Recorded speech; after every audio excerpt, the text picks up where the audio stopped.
কি অবস্থা? ভালো আছেন সবাই? আমি আলহামদুলিল্লাহ ভালো আছি। আজকে শনিবার, তো গতকালকে আসলে একদিন অফ থেকে যে অফিসটা শুরু হয় না, খুব বিরক্তিকর। প্রচুর কাজ থাকে, কাজ শেষ করাটাই একটা খুব কষ্টকর হয়ে যায়। আর কর্পোরেটে তো জানেন যে কাজ আসলে কেমন, কাজের প্রেশারটা আসলে কেমন। আর কর্পোরেটে যদি আপনার উপরের দিকের বস টসগুলো যদি ভালো না হয় না, তাহলে মনে করেন কর্পোরেট দুনিয়া আরো জাহান্নাম মনে হয় আর কি। যারা কর্পোরেটে আছেন, যাদের বসরা কোঅপারেট করে না জুনিয়রদের সাথে, তারা জানে যে আসলে কি পরিমাণ হ্যাকটিক একটা সময় যায় এই জার্নিটাতে। তো কি করার, আসলে আমরা তো আসলে ধরেন চাকরি চাকর, আধুনিক যুগের দাসত্ববাদী যে এই ব্যাপারটা, সেটার ভিতরেই আছি। কিছু করার নাই, এটাকেই মেনে চলতে হচ্ছে আপাতত। প্ল্যান প্রোগ্রাম যাই করি, এক পা আগাইতেছি, 3 পা করে পিছাচ্ছি, 1 পা করে আগাচ্ছি, 3 পা করে পিছাচ্ছি, যে কারণে আপাতত আর কিছু ভাবতেও পারতেছি না। কিন্তু চেষ্টা চলমান, চেষ্টায় চলমান থাকবে, চেষ্টায় হার মানা যাবে না। নিজেকে কোনোভাবেই ট্র্যাক থেকে বিচ্যুত করা যাবে না, ট্র্যাকে থাকতে হবে। যেভাবেই হোক সার্ভাইভ করে যাইতে হবে, স্ট্রাগল করে যাইতে হবে। সেই চেষ্টাই করে যাচ্ছি, চেষ্টার কমতি নাই। প্রচুর ডেডিকেশন, প্রচুর মোটিভেশন নিজের ভিতরে নিয়ে চেষ্টা করে যাচ্ছি। হোপ একদিন আল্লাহ তাআলা সব ঠিক করবেন। আর কি বলবো, দেশ নিয়ে, দেশের অবস্থা খুব ভালো লাগতেছে না। কি একটা অবস্থা, নারায়ণ ঢাকা টঙ্গীতে কি একটা ঘটনা হয়ে গেল, ওখানে 3-4 জন মানুষ মারা গেল। আসলে খুবই প্যাথেটিক, খুবই হৃদয় বিদারক এই ব্যাপারগুলো। ধর্মের নাম দিয়ে এভাবে করে আসলে কোনো কিছু করাটা খুবই খুবই মর্মান্তিক মনে হয়। আর কার জন্য, কিসের জন্য করলাম সেটাও বুঝতেছি না। আমরা কার পন্থী, কোন দল, কি আমরা আমরা মুসলিম, আমাদের ধর্ম ইসলাম, কোত্থেকে আসছে আমাদের, কে আমরা, কার দল হব, কার পন্থী হব। আসলে বাংলাদেশের ক্ষেত্রে ব্যাপারগুলো অন্যরকম উলটপালট হয়ে যায়। বলে না যে আমাদের আগে 72-73টা দল হবে ইসলামী। তো আসলে বোঝা দেয় কোন দলটা আসলে আপনার সঠিক এবং কোন দলটা ভুল।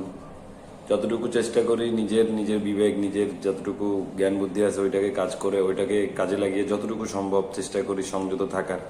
নিজের সাথে নিজে বোঝাপড়া করি যে কোনটা আসলেই ভালো, কোনটা আসলেই খারাপ। আর খারাপ বুঝতে আসলে না খুব একটা সায়েন্সের প্রয়োজন হয় না। যেটা খারাপ এটা সামগ্রিকভাবেই খারাপ, আর এটা সার্বজনীন খারাপ, সবাই জানে এটা খারাপ। মানুষ খারাপ আসলে জেনে শুনে, জেনে বুঝে সবকিছু তারপরেই করে। ও জানে যেটা খারাপ, তারপরেও করে।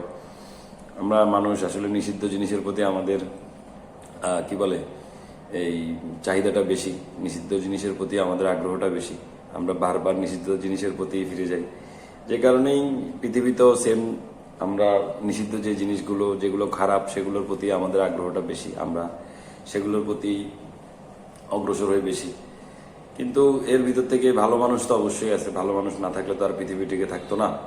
তবে আওয়ামী লীগের জন্য অনেক হাসিও পায়, বেচারাদের জন্য দুঃখও লাগে, আবার বেচারাদের জন্য রাগও হয়। কারণ এই দেশটাকে একটা কি বলে এমন জায়গায় নিয়ে চলে আসছে এরা, এটা আসলে কোনোভাবেই কামনা করা ছিল না আর কি, আমাদের দেশের জন্য উচিত ছিল না। আমার একটা মামা আছে, নাম বলতেছি না, বেচারা খুব দুঃখে আছে, খুব আওয়ামী লীগ করে দেওয়া, বেচারা খুব দুঃখে আছে। যদিও ওরা আসলে ওই যে অত্যাচার করছে ব্যাপারগুলো এরকম না মানুষকে, যদিও তারা অত্যাচার করছে ব্যাপারটা এরকম না মানুষকে, কিন্তু ওই যে একটা পক্ষ থাকে না সুবিধা নেই, হ্যাঁ ওইরকম সুবিধা টুবিধা নিছে আর কি।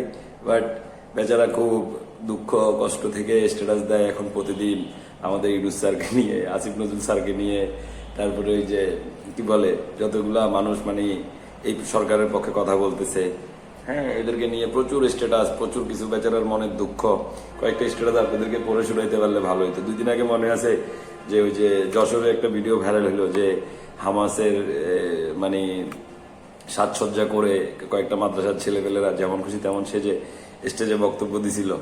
ওইটাকে ইয়া করে বেচারারা যে মানে কত জঙ্গি এটা সেটা লেখে পাগল হয়ে গেছিল। মানে কোনো কিছু আসলে খাওয়াইতে পারতেছে না, আর যেভাবেই নেগেটিভ তৈরি করার চেষ্টা করে আসলে কোনোভাবে আর তৈরি হচ্ছে না।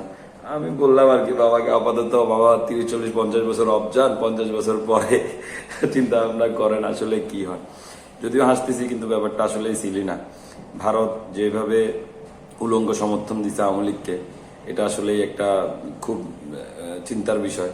ও হয়তো বা আপাকে আনবে না, কিন্তু কাউকে না কাউকে ভারত যে কোথায় কাকে কিভাবে বসায় রাখছে এটা আসলে আমাদের কল্পনারও বাইরে, যে কিভাবে আসবে, কাকে আনবে। শুধু যে আপা আসবে ব্যাপারটা এরকম না, ওর plan B, plan C, plan D সব রকমের ব্যবস্থাও তৈরি করে রাখছে। নাইলে ও এই লেভেলের উলঙ্গ সমর্থন দিত না। প্রত্যেকটা কাজেই ডিরেক্ট একটা দেশের বিরুদ্ধে গিয়ে একটা ব্যক্তির জন্য ওরা আপনার শত্রুতা মন নিতেছে এই ব্যাপারটাতে। তো এই ব্যাপারটা যতই না আমরা ঐক্যবদ্ধভাবে জাতিগতভাবে আসলে এই ব্যাপারগুলোকে হ্যান্ডেল করবো না, ততই না আসলেই ঠিক হবে না। আর এত কিছু হওয়ার পর, এত ঝাড় ঝামেলা যাওয়ার পর আসলে প্রশ্নবিদ্ধ জায়গাগুলো আসাটা খুবই কষ্টদায়ক। কেন প্রশ্ন আসবে? আমার সবচেয়ে বড় কষ্টের ব্যাপারটা এটা, আজকে 5টা মাস হয়ে গেল, এখন পর্যন্ত প্রপারলি 2000 জন যেই মানুষ মারা গেল, যেই ভাইয়েরা মারা গেল, শহীদ হইল, তাদের এখনো পূর্ণাঙ্গ যে লিস্টটা সেটা এখনো জাতির সামনে উন্মোচন করা হয় নাই।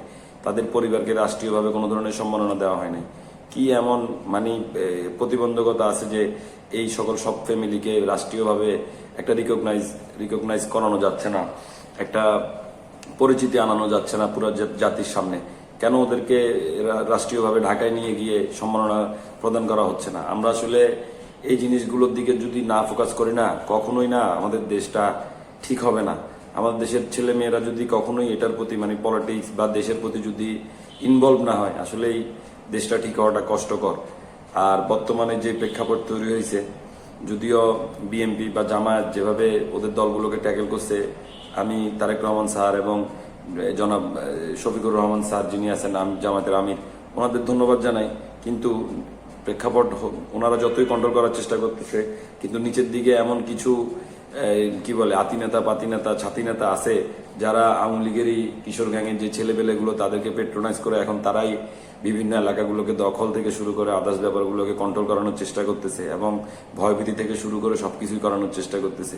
I hope Tarek Rahman sir এবং ডক্টর শফিকুর রহমান স্যার ওনারা এটাতে আরো স্ট্রিক্টলি নজরদারি করবেন। এবং আমি যেই বিএনপির 31 দফা দেখলাম, এগুলো আসলেই ভালো, কিন্তু কতটুকু কার্যকর করানো সম্ভব হবে সেটাই হচ্ছে দেখার বিষয় সামনে।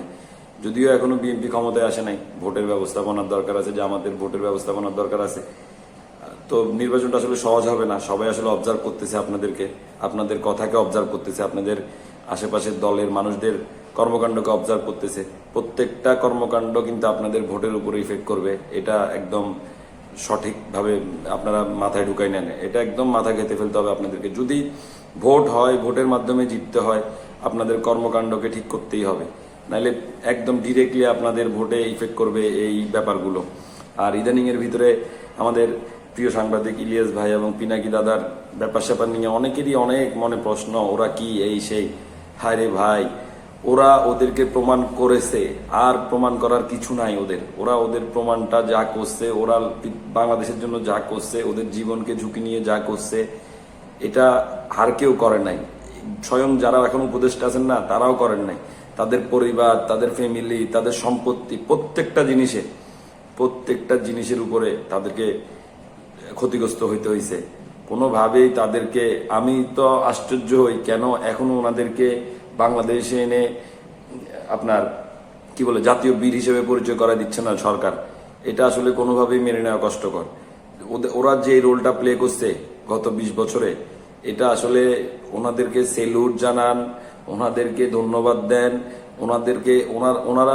ওনারা কতটুকু নিঃস্বার্থ হয়ে ব্যাপারগুলো করছে, এগুলো একমাত্র যারা ওনাদের প্রথম থেকে ব্যাপারগুলো দেখছে, ওনাদের পারিবারিক অত্যাচারগুলো দেখছে, কনক সরোয়ার ভাই, পিনাকি দাদা, আপনার ইলিয়াস ভাইয়ের পরিবার কি পরিমাণ হ্যারেজের শিকার হয়েছে ওনাদের জন্য, এই ওনাদের কর্মকাণ্ডের জন্য, এগুলো আসলে বলে বোঝানো যাবে না। তো এখন এসে আসলে ওনাদেরকে এটা সেটা, আরে ওনারা সবাইকে বলে নাই।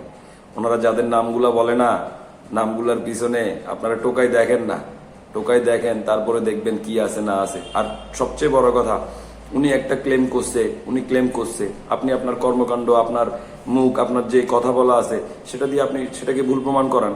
আপনি ডিরেক্ট ইলিয়াস খারাপ, এটা সেটা, ইলিয়াস ইউটিউবার, কালকে দেখি এক হালার থালা নাম সাকিব না কি এদের নাম, চাঁদাবাজ, নাগরিক টিভির এর বলে আসি ইলিয়াস ভাইয়ের নামে কথা বলতেছে, ও 2-4টা ভিউ। আরে ও ভিডিও ছাড়া, ওর ভিডিওর জন্য মানুষ বসে থাকে, কখন ইলিয়াস ভাই ভিডিও ছাড়বে, কি টপিক নিয়ে ছাড়বে, কি ছাড়বে। ও যদি একটা কাশি দিয়েও ভিডিও ছাড়ে না, ওইটাও মিলিয়ন ভিউ হয়। আপনি তুই বলতেছ যে ওইটা ও আসিফ নজরুল স্যার এবং ইনুস স্যার বা এদেরকে নিয়ে কথা বললে ভিডিও ভিউর জন্য ভিডিও পাচ্ছে। হাই রে পাগল। তো এই হচ্ছে অবস্থা। এরাই এখন আবার দেশে এসে তাদের মামলা টামলা খালাস করে পেট্রোনাইজ হয়ে তারা সরকারের মাধ্যমে নতুন করে তাদের ধান্দাবাজি সবকিছু চালু করার চেষ্টা করতেছে। আর কি বলার, ওদেরকে নিয়ে আসলে কোনোভাবেই সন্দেহর জায়গাটা আর নাই বাঙালির মনে। যারা ওনাদেরকে চিনে জানে বুঝে ওনাদের মন মানসিকতা সম্বন্ধে জানে যে ওরা আসলে কি করবে এবং কতটুকু করবে। গত 20 বছরে ওনারা চাইলে আমেরিকা বিলিয়ন বিলিয়ন ডলারের অবস্থা মানে টাকা কামাইতে পারতো, বিলিয়ন না হোক মিলিয়ন তো কামাইতেই পারতো, আওয়ামী লীগই দিত।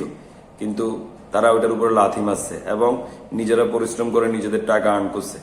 তো এটা আসলে কখনোই, এর ভিতরে সবচেয়ে বড় কথা, বাংলাদেশে ওনাদের যে পরিবারগুলো ওনাদের দ্বারা ওনাদের জন্য যে পরিমাণ হ্যারেজ হয়েছে সেটা আসলে কোনোভাবেই আপনার কি বলে এই মাথা থেকে ফেলে দেওয়া যাবে না। ওনাদের স্যাক্রিফাইস কোনোভাবে ফেলে দেওয়া যাবে না।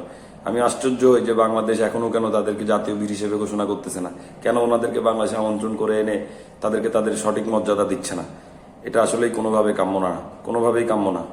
সামনের দিকে কখনোই দেখবেন যে এই ধরনের কোনো পরিস্থিতি হলে তখন আর কেউ তার পরিবারকে এভাবে ঝুঁকিপূর্ণ জায়গায় রেখে তাহলে আর এইসব জায়গা কিছু করবে না, বা এই ধরনের কোনো নিউজ হোক বা কোনো প্রতিবাদ হোক করবে না। তো আমরা আসলে বুঝার দরকার কখন কাকে কি বলবো, এবং সে কি বলতেছে সে ঢালাওভাবে তো সবাইকে বলে নাই, এক্সাক্ট নাম নিয়ে নিয়ে বলছে। আর আমি তো ভাবি যে এটাই ঠিক আছে। এতদিন আওয়ামী লীগ যেরকম কিছু হইলে তুই জামাত, তুই রাজাকার, এভাবে করে ট্যাগ লাগাই দিত, এটাই নেতাদেরকে এখন ট্যাগের উপরে রাখতে হবে। ওর কর্মকাণ্ড যদি দেখি যে চুদুর বুদুর, ওরে বানাই দিতে হবে ইন্ডিয়ান, ওরে বানাই দিতে হবে র এজেন্ট।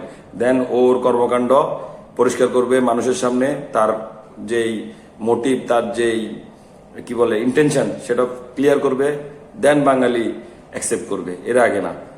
তো এই হচ্ছে কথা। সবাই ভালো থাকেন। আজকের মতো এতটুকুই। আল্লাহ হাফিজ।